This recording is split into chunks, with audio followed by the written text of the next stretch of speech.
Taimur lung एक लोहार था। परमात्मा कबीर जी उन्हें एक जिंदा साधु के रूप में मिले थे। एक दिन तैमूर लंग बकरी चरा रहे थे। उस समय उनकी उम्र 18 वर्ष थी। तभी परमात्मा कबीर एक जिंदा साधु रूप बनाकर तैमूर लंग के पास गए, उनसे मिले। तैमूर लंग इतने गरीब थे कि उनके पास कभी खाने को रोटी होती तो कभी नहीं। फिर भी तैमूर लंग ने परमात्मा कबीर जी को भोजन ग्रहण करने को कहा और परमात्मा कबीर को भोजन करवाया। भोजन करने के बाद परमात्मा कबीर जी ने तैमूर लंग को बकरी बांधने वाली बेल से 7 बार मारा और उन्हें 7 पीढ़ी के राज का आशीर्वाद दे दिया।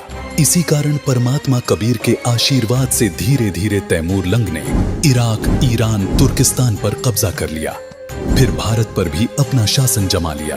दिल्ली के राजा ने तैमूर लंग की पराधीनता, गुलामी स्वीकार नहीं की। तैमूर लंग ने उसे भी मार भगाया। बाबर तैमूर लंग का तीसरा पोता था। उसके बाद औरंगजेब तक तैमूर लंग के वंशजों ने दिल्ली पर शासन किया। औरंगजेब के बाद तैमूर लंग का राज्य टुकड़ों में बंट गया। इसका प्रमाण हमें गरीबदास जी की वाणी में भी देखने को मिलता है।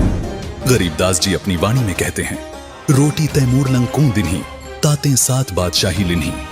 एक दिन तैमूर लंग शिकार पर गया था। वर्द हो गया था। परमात्मा कबीर जी दोबारा उसी जिंदा साधु का वेश बनाकर तैमूर लंग से मिले।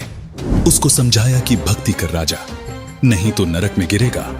भूल गया वो दिन जब एक ही रोटी थी घर पर। उसी समय तैमूर लंग परमात्मा कबीर जी के चरणों में गिर गया।